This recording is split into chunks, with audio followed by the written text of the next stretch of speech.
ये बात 80 के दशक की है, जब बिहार में व्यवस्था अराजकता के आगोश में सिमटती जा रही थी।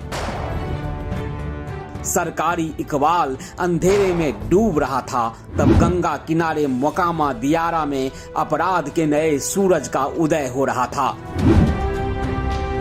उस सूरज का जिसकी तपिश से करीब 1.5 दशक तक कानून झुलसता रहा, कोना कोना कांपता रहा। बिहार को अपने ताप से तड़पाने वाले उस बाहुबली का नाम था सूरजभान सिंह। जिस उम्र में बच्चे कंचे से खेलते हैं, उस उम्र में सूरजभान की हसरत तमंचा थी। जिस उम्र में लड़के डॉक्टर इंजीनियर बनने का ख्वाब देखते हैं, उस उम्र में सूरजभान सिंह रंगदार बनने के लिए कसरत कर रहे थे। बाहुबली बनने की जिद में अपराध का नया आयाम गढ़ने वाले सूरजभान का असली नाम सूरज सिंह है। 5 मार्च 1965 को मोकामा के शंकरवाड़ टोला में सूरज सिंह का जन्म हुआ था। सूरज सिंह को न कभी पढ़ने की इच्छा थी, न वो कभी स्कूल गया। जुआ खेलने के जुनूनी सूरज सिंह ने बचपन में ही क्राइम कैरियर के निर्माण में पूरी जान लगा दी। बदमाशी कब जुर्म में तब्दील हो गई पता ही नहीं चला। पता तब चला जब उस दुकानदार से रंगदारी मांग ली थी जहां सूरज के पिता नौकरी करते थे। पिता ने मना किया, फिर भी सूरज नहीं माना। कहते हैं कि इसी शर्म से पिता ने खुदकुशी कर ली थी। ये 80 के दशक के अंत की बात है। इसके बाद सूरज के अपराध का भान मोकामा से होते हुए बरौनी, बेगूसराय या कहिए कि गंगा के आर पार पसर गया। 1992 का साल था। जनवरी का महीना था। सर्द सुबह में बेगूसराय के एक रामी सिंह की हत्या हो गई। हत्यारों में एक नाम था सूरज सिंह का। सूरज सिंह की गिरफ्तारी हुई। कुछ महीने बाद जब जेल से निकला तो सूरज का भौकाल पहले से कहीं ज्यादा टाइट हो गया। मोकामा, बेगूसराय, बरौनी से पटना तक गुनाह की लकीर खींचने लगा। हालांकि कुछ सालों बाद रामी सिंह की हत्या में ही सबसे पहले सूरजभान को उम्र कैद की सजा हुई थी। इस बीच उसकी दुश्मनी अशोक सम्राट से हो चुकी थी। बरौनी का बस स्टैंड कब्जाने के लिए सूरज सिंह ने अशोक सम्राट के ठिकानों पर हमला कर दिया। अशोक सम्राट के 4 लोगों की हत्या हो गई। इस चुनौती से बिहार का पहला AK-47 वाला बाहुबली बौखला गया। सूरज यानी सूरजभान सिंह को मारने का प्लान बना। बताते हैं कि 24 दिसंबर 1992 को मोकामा में सूरजभान सिंह के गांव के पास ही उस पर हमला हुआ। अशोक सम्राट ने AK-47 से गोलियां दागी। सूरजभान सिंह के 2 साथी मारे गए, लेकिन सूरजभान पर जब गोलियां चलने लगी तो बीच में एक गाय आ गई। AK-47 की सारी गोलियां गाय के जिस्म में धंस गई। तब तक 1-2 गोली लगने के बावजूद सूरज सिंह भाग गया। गाय ने सूरजभान की जिंदगी बचा ली। नई जिंदगी मिलते ही सूरज सिंह अगिया बेताल बन गया, क्योंकि बारूद उगलता सूरज वो मुकाम हासिल करना चाहता था जिसके इर्द गिर्द कोई न हो। हत्या, रंगदारी, वसूली को सीढ़ी बनाकर वो ऊपर चढ़ने लगा, लेकिन अपना ही नाम सूरज की राह में रोड़ा बनता जा रहा था।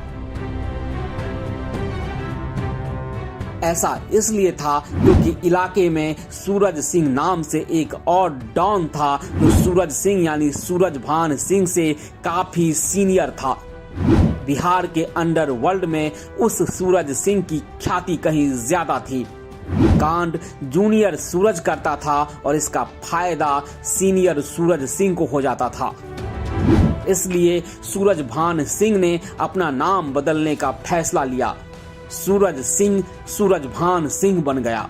नाम बदलने के बाद और ज्यादा कोहराम मचाने लगा। अशोक सम्राट से टकराने के लिए राम लखन सिंह का शागिर्द बन गया। वही राम लखन सिंह जो उस वक्त ठेकेदार थे, जिसे ठेकेदारी के लिए जुनूनी बाहुबली चाहिए था, जो बाद में बीजेपी का नेता बन गया। खैर, सूरजभान सिंह राम लखन सिंह की उंगली पकड़कर आगे बढ़ने लगा। तब गोरखपुर में रेलवे की ठेकेदारी तय होती थी। बंदूक के दम पर रेलवे का ठेका लेने के लिए राम लखन सिंह सूरजभान को ही भेजते थे। इस बीच अशोक सम्राट का एनकाउंटर हो गया। अशोक के अंत होते ही सूरजभान के रास्ते का एकमात्र रोड़ा उखड़ गया।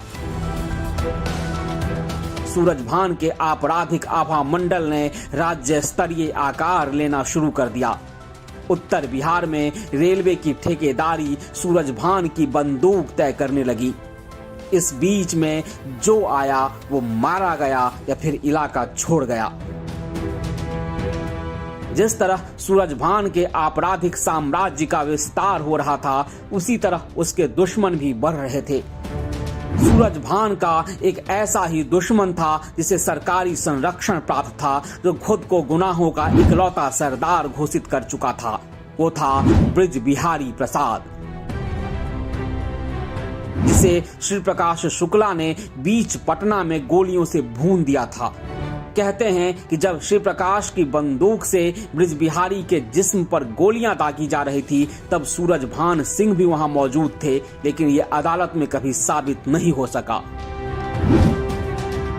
कहा तो ये भी जाता है कि जब श्री प्रकाश शुक्ला ने बीच लखनऊ में वीरेंद्र शाही पर गोलियों की बौछार की थी, तब सूरजभान सिंह भी उसके साथ था, लेकिन इसके भी कोई सबूत नहीं मिले।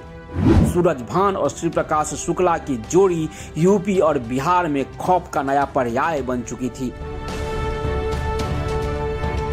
पुलिस के रजिस्टर में केस और केस की धाराओं की कोई गिनती नहीं बची थी। 30 से ज्यादा मुकदमे सूरजभान सिंह के जुर्म की व्याख्या कर रहे थे।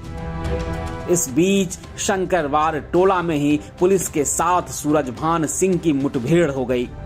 दोनों तरफ से दनादन गोलियां चली।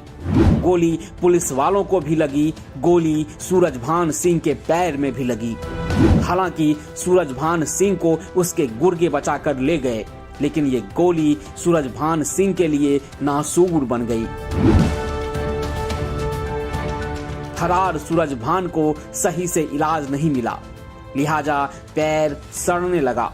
कहते हैं कि तब श्री प्रकाश शुक्ला की मदद से इलाहाबाद के एक अस्पताल में सूरजभान सिंह का ऑपरेशन हुआ था, लेकिन पैर ठीक होने से पहले ही वहां भी पुलिस पहुंच गई। सूरजभान सिंह को नेपाल भागना पड़ा। नेपाल में भी ठीक से इलाज नहीं मिला, लिहाजा बिहार लौटा और फिर जेल में इलाज कराने के लिए खुद को गिरफ्तार करवाया। बाद में सूरजभान सिंह का इलाज हुआ, लेकिन पैर ठीक नहीं हुआ। आज भी वो लंगड़ा कर चलते हैं। जब बिहार में AK-47 को खादी से ढकने की रवायतों की शुरुआत हो रही थी, तब सूरजभान सिंह ने अपने क्राइम कैरियर को राजनीति की तरफ मोड़ दिया। साल 2000 में पहली बार निर्दलीय विधायक बने। 2004 में बलिया से सांसद भी बन गए। फिर अदालत ने चुनाव लड़ने पर पाबंदी लगा दी, तो रामविलास पासवान की छत्र छाया में सूरजभान सिंह ने राजनीति में परिवारवाद को विस्तार दिया। पहले पत्नी को सांसद बनवाया, फिर भाई को।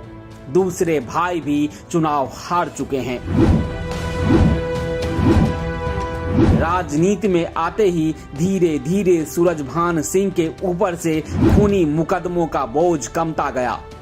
वो अब घाटी नेता बन चुके हैं। नेतागिरी के आभा मंडल में सारे गुनाह छिप चुके हैं। सूरजभान सिंह उस कुख्यात डॉन के माननीय बन जाने की कहानी है, जिसका अतीत बेहिसाब आरोपों में उलझा हुआ है।